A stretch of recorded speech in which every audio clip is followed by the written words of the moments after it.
Ayan, sari manok, baka naman. Yan po sa aming kwan. Sari manok, ano po kami ngayon, no? Yan po guys, oh. So, yan po. Yan, kaway-kaway sir. Si Kagawad. Mga guys, kailangan Magtyaga, ikan kayo para magdagdag ng kayamanan. may tira kayo. Si Sir Bali, pwede ba iano natin? Isang kwan, isang operator ng pwede ba? Iano natin? Operator po ng mga ilang van dito po sa Davao, no? For hire, no? So Bali, sige mamaya. Mabuti na yung siya na mag-explain. Mamaya na, busy pa siya. Di ba? Tingnan nyo guys, oh. Ay. Good morning. Ayaw ka og labhang. Good morning. Ang laki yan ni boss, asa di butang. Ano, ano? Oh, ilahi lang nato, no?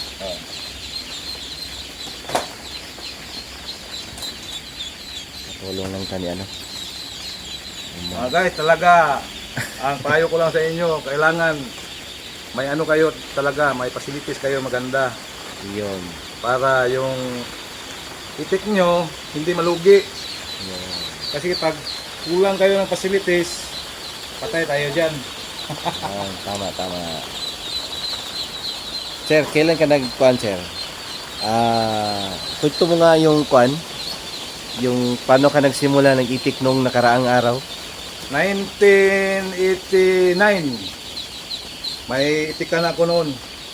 Ngayon, balik na naman ako kasi nakita ko maganda talaga ang itik. Kahit mahal ang page ngayon, kahit kaunti-kaunti lang yung ginansya natin, ang talagang maganda yung ano, sari manok. Kita niyo doon, oh, kita niyo yung 1 week ko lang, oh. Yan, oh, 1 week lang yan. Patiros yan. Ang ganda.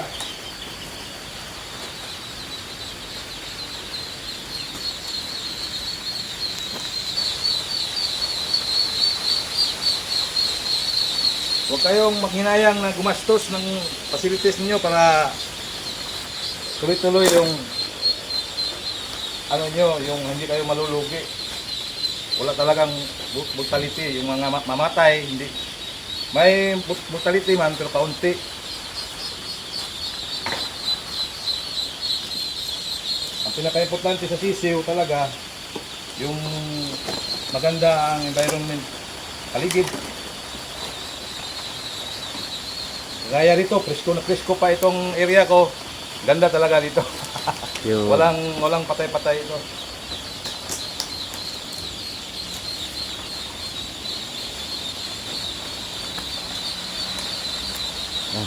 Tali. Ay pang ano? Pang hiwa. Meron? Sige. Isa lang.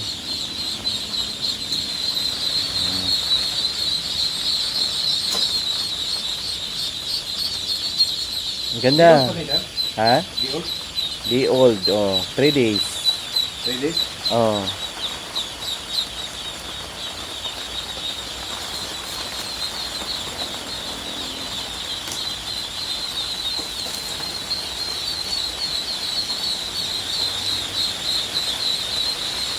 Ngayon lang ako naka-experience na ganitong kuan. Brother na pangmaramihan. Kasi po yung nakaraan nating mga farms na binablog ay gumagawa pa sila ng mga boxes, no? Oo. 4 by 4 feet at naglalaman ng 100 each ducklings, no? Yun. At ito naman isang malaking kuan na lang kanang kulungan pero marami ng mga bulbs. Candescent light yan, oh. Yan po. At yung painuman, nakaset up na din po, no? Kahit ginagabi kami, sinadya po namin ganito na oras ng pagdating nila dito, ma-climatize pa, no? At least malamig ang pagpabiyahe namin na papunta dito. At tamang-tama po, na prepare na po nila ni Busing ang mga paglalagyan. Ito po.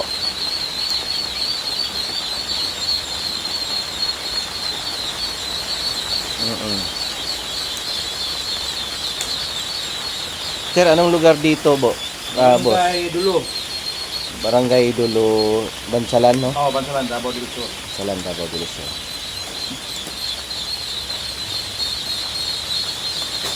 Tapos guys, pag ganito ang ginagawa ninyo, pag may mga ilaw dyan, ilaw na 100 watts, hindi yan sila magpatong-patong kahit gabi na.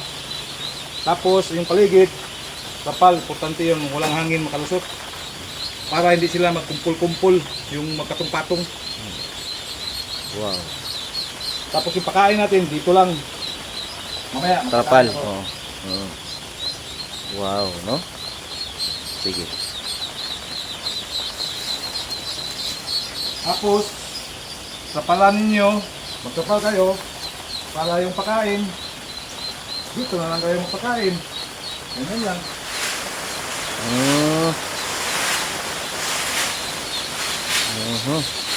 Ganda, no? Sila dyan. Kain lahat, no? Para hindi masayang yung taste ninyo. Ganyan lang. After 1 week, may pagkainan na kayo, gaya nun. So, sir, trapal muna, no? O, trapal muna.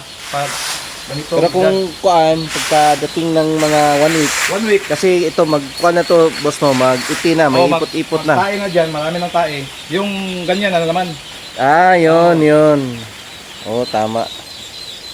Para at yung paligid, environment niya, hindi mabaho. Oo, tapos hindi Talaga.